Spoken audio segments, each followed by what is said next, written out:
നമസ്കാരം, മലയാളി വാർത്തയിലേക്ക് സ്വാഗതം. ജയിൽ ചാടാനുള്ള പരിശീലനം മുഴുവൻ പോലീസിന് മുന്നിൽ നടത്തിയ ക്രിമിനൽ ഗോവിന്ദച്ചാമിയുടെ ഒരു നീക്കവും പോലീസിൽ സംശയമുണ്ടാക്കിയില്ല. സെല്ലിലെ ഭിത്തിയിൽ ഓടിക്കയറി പരിശീലനം, അറ്റ കൈ നിലത്തൂന്നി അഭ്യാസ പ്രകടനങ്ങൾ, സെല്ലിലെ കമ്പിയിൽ അള്ളിപ്പിടിച്ചു കിടന്ന് പരിശീലനം. ഇക്കണ്ട അഭ്യാസമെല്ലാം ഇവൻ കാണിച്ചിട്ടും അതെല്ലാം വ്യായാമമാണെന്ന് തെറ്റിദ്ധരിച്ച് പോലീസ്. കണ്ണൂർ ജയിൽ അധികൃതർക്ക് വലിയ പിഴവ് സംഭവിച്ചിട്ടുണ്ട്. ഗോവിന്ദച്ചാമിയെ സെല്ലിന് പുറത്തു കൊണ്ടുപോയി ജയിലിലെ പതിവ് വ്യായാമങ്ങൾ ചെയ്യിക്കാറില്ല. കാരണം പുറത്തു കൊണ്ടുപോയാൽ ഇയാൾ പോലീസുകാർക്ക് നേരെ അക്രമം അഴിച്ചുവിടുന്ന ആളാണ്. അതുകൊണ്ട് സെല്ലിൽ തന്നെ ഇരുത്തും. ഈ സമയം അവൻ സെല്ലിനുള്ളിലെ ഭിത്തിയിലേക്ക് ഓടിക്കയറി പരിശീലിക്കുമായിരുന്നു. ഇക്കാലമത്രയും അയാൾ അങ്ങനെ പരിശീലിച്ചത് ഈ ജയിൽ ചാട്ടത്തിന് വേണ്ടി തന്നെയാകും. ഇതിനെ ഒരു വ്യായാമം എന്ന നിലയിലായിരിക്കും പോലീസും കരുതിയിരിക്കുക. അവന്റെ ക്രിമിനൽ ബുദ്ധി ഉദ്യോഗസ്ഥ ബുദ്ധിക്കും അപ്പുറമാണെന്ന് കൊല്ലപ്പെട്ട യുവതിയെ പോസ്റ്റ്മോർട്ടം ചെയ്ത ഡോക്ടർ ഷേർലി വാസു പറയുന്നു. അവന്റെ കണ്ണിലേക്ക് ഞാൻ നോക്കിയിട്ടുണ്ട്. സ്പൈൻ ചില്ലിംഗ് വരുത്തും, നമ്മുടെ നട്ടെല്ല് തരിച്ചു വിറയ്ക്കും. അതുപോലെ തന്നെയാണ് കൃഷ്ണപ്രിയയുടെ കൊല നടത്തിയ മുഹമ്മദിന്റെ കണ്ണിലേക്ക് നോക്കുമ്പോഴും. താൻ കണ്ടതിൽ വെച്ച് തന്നെ ഏറ്റവും വലിയ ക്രിമിനലുകളാണ് ഇരുവരും. ഒരു ദൃക്സാക്ഷിയുടെ മൊഴിയാണ് ഈ കേസ് സുപ്രീം കോടതിയിൽ ദുർബലമാക്കിയത്. ഈ പെൺകുട്ടി ചാടി രക്ഷപ്പെട്ടു പോയി എന്നൊരു സ്റ്റേറ്റ്മെന്റ് കോടതി റെക്കോർഡിലുണ്ട്. രക്ഷപ്പെട്ടു പോയി എന്നത് അയാൾ കൂട്ടിച്ചേർത്തതായിരുന്നു. അയാളെ കണ്ടെത്താനായില്ല എന്നതാണ് കേസിനെ ദുർബലമാക്കിയ കാര്യം. ആളൂർ കണ്ടുപിടിച്ചതായിരുന്നില്ല ആ ദൃക്സാക്ഷിയെ. സംഭവത്തെക്കുറിച്ച് കോടതി സമ്മറീസിലുള്ള കാര്യമാണിതെന്നും ഡോക്ടർ ഷേർലി വാസു പറഞ്ഞു. ജയിലിൽ ജുഡീഷ്യൽ പരിശോധന വരുമ്പോൾ ഷീൽഡ് വെച്ചാണ് ഗോവിന്ദച്ചാമിയെ കാണിക്കാറുള്ളത്. നിരന്തരം അയാൾ ഉദ്യോഗസ്ഥരെ വെല്ലുവിളിച്ചുകൊണ്ടേയിരുന്നു. കോടതി നടപടികൾ വളരെ ശ്രദ്ധയോടെ നിരീക്ഷിക്കുന്നത് കണ്ടു. ഒരിക്കൽ താൻ ഇനിയും കൊല്ലുമെന്ന് കോടതിയിൽ വിളിച്ചു പറഞ്ഞു. ആരെയാണ് കൊല്ലുക എന്ന് ചോദിച്ചപ്പോൾ സ്വന്തം വക്കീലായ ആളൂരിനെ തന്നെ കൊല്ലുമെന്നാണ് പറഞ്ഞതെന്ന് മനസ്സിലായി. ആളൂർ അയാൾക്ക് വേണ്ടി ശക്തമായി വാദിച്ചില്ലെന്ന് തോന്നിയപ്പോഴായിരുന്നു ഈ കൊലവിളി. കൈവിലങ്ങിട്ട ശേഷം അതിനോട് ചേർത്ത് ബന്ധിച്ചിട്ടുള്ള ചങ്ങല ചുറ്റിപ്പിടിച്ചാൽ മാത്രമേ അവനെ നിയന്ത്രിച്ചു നിർത്താൻ കഴിഞ്ഞിരുന്നുള്ളൂ. ഈ കൊടും ക്രിമിനലിനെ എന്നും കാണേണ്ടി വന്നിരുന്ന ജയിൽ ജീവനക്കാരെ കുറ്റപ്പെടുത്താനാവില്ല. ദിവസവും എത്രത്തോളം ബുദ്ധിമുട്ടിയാകും ഇയാൾക്ക് സെല്ലിലേക്ക് ഭക്ഷണം പോലും കൊടുക്കുന്നതെന്ന് ഓർത്താൽ മതി. കടുവാക്കൂട്ടിൽ കയറുന്ന പോലെയാണ് അവന്റെ സെല്ലിലേക്ക് കയറാനാവുകയെന്നും ഷേർലി പറയുന്നു. ഗോവിന്ദച്ചാമി വെറും ഒരു ക്രിമിനലല്ല. കുറ്റവാസന അവന്റെ രക്തത്തിൽ അലിഞ്ഞു ചേർന്നതാണ്. മെരുക്കാൻ ഭയങ്കര ബുദ്ധിമുട്ടുള്ള ഇനമാണ് ഇയാൾ. അത്രയ്ക്കും സ്ട്രോങ് ആയിട്ടുള്ള ആളാണ് ഗോവിന്ദച്ചാമി.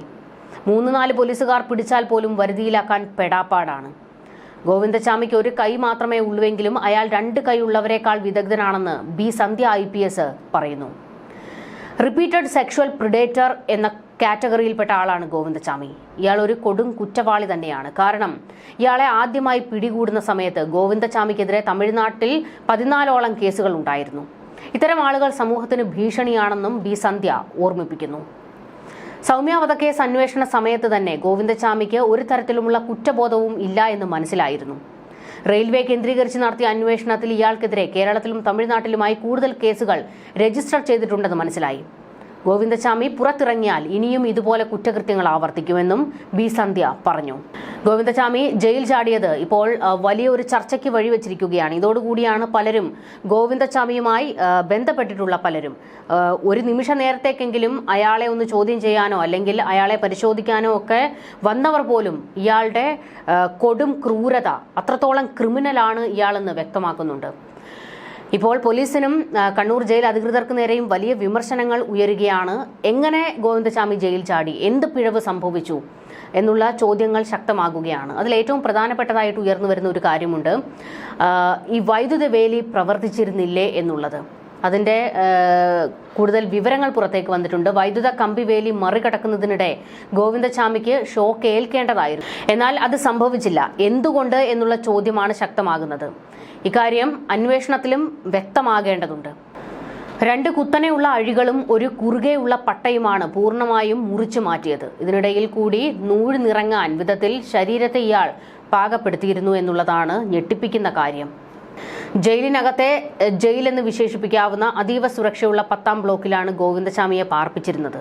ഇയാൾ ഒറ്റയ്ക്കാണ് ജയിൽ ചാടിയതെന്നാണ് ഇപ്പോൾ പോലീസ് വ്യക്തമാക്കുന്നത്. എന്നാൽ ഇയാളോടൊപ്പം ജയിൽ ചാടാൻ സഹതടവുകാരനും തയ്യാറെടുത്തിരുന്നു. പക്ഷേ അത് സംഭവിച്ചില്ല എന്നുള്ളതാണ് വസ്തുത. ഗോവിന്ദച്ചാമി നൽകിയിരിക്കുന്ന മൊഴികളിൽ അവിശ്വാസ്യതയുണ്ട് എന്ന് പോലീസ് തന്നെ സമ്മതിക്കുന്നുണ്ട്. എന്തായാലും ഗോവിന്ദച്ചാമിയുടെ ജയിൽ ചാട്ടം വലിയൊരു ഞെട്ടലാണ് രാവിലെ മുതൽ തന്നെ ഉണ്ടാക്കിയത്. കാരണം ആ സമയത്ത് അയാൾ ഏതെങ്കിലും ഒരു പെൺകുട്ടിയെ ആക്രമിച്ചിരുന്നെങ്കിലോ എന്നുള്ള ഒരു ഭീതിയാണ് ഇപ്പോൾ ശക്തമായി ഉയർന്നു വരുന്നത്. പല പോലീസുകാരും അതുപോലെ തന്നെ റിട്ടയർഡ് ആയിട്ടുള്ള പോലീസുകാരും ജയിൽ DGP ആയിരുന്നവരും ഒക്കെ തന്നെ പറയുന്നതും ഇത്തരത്തിലൊരു ആപത്ത് സംഭവിച്ചിരുന്നെങ്കിൽ എന്ത് ചെയ്യുമായിരുന്നു എന്നുള്ളതാണ്. എന്തായാലും ഇതിൻ്റെ കൂടുതൽ അന്വേഷണം ആവശ്യമാണ്. ഇയാൾക്ക് എങ്ങനെ പുറത്തു ചാടാൻ കഴിഞ്ഞു? അങ്ങനെ പോലീസുകാരെങ്കിലും ഇയാളെ സഹായിക്കുന്നുണ്ടെങ്കിൽ അവരെ നിയമത്തിന് മുന്നിൽ കൊണ്ടുവരേണ്ടതാണ്. കാരണം സമൂഹത്തെ ബാധിക്കുന്ന വലിയൊരു വിഷയമാണ് ഇന്ന് സംഭവിച്ചിരിക്കുന്നത്. നാട്ടുകാരുടെ ഇടപെടലൊക്കെ വലിയ രീതിയിൽ ഗോവിന്ദചാമിയെ പിടികൂടുന്നതിൽ പോലീസിനെ സഹായിച്ചിട്ടുണ്ട്. എങ്കിലും ആഭ്യന്തര വകുപ്പിനും പോലീസിനുമെതിരെ വലിയ വിമർശനം ശക്തമാകുന്നുണ്ട്. വലിയ പിഴവ് സംഭവിച്ചു എന്നുള്ളത്, എങ്ങനെയാണ് ഈ പിഴവുകൾ സംഭവിച്ചത് എന്നുള്ളതിൻ്റെ ഇഴകീറി പരിശോധിച്ച് എല്ലാ വിവരങ്ങളും പുറത്തേക്ക് വരണം എന്നുള്ളത് തന്നെയാണ് ആവശ്യം. ന്യൂസ് ഡെസ്ക് മലയാളി വാർത്ത.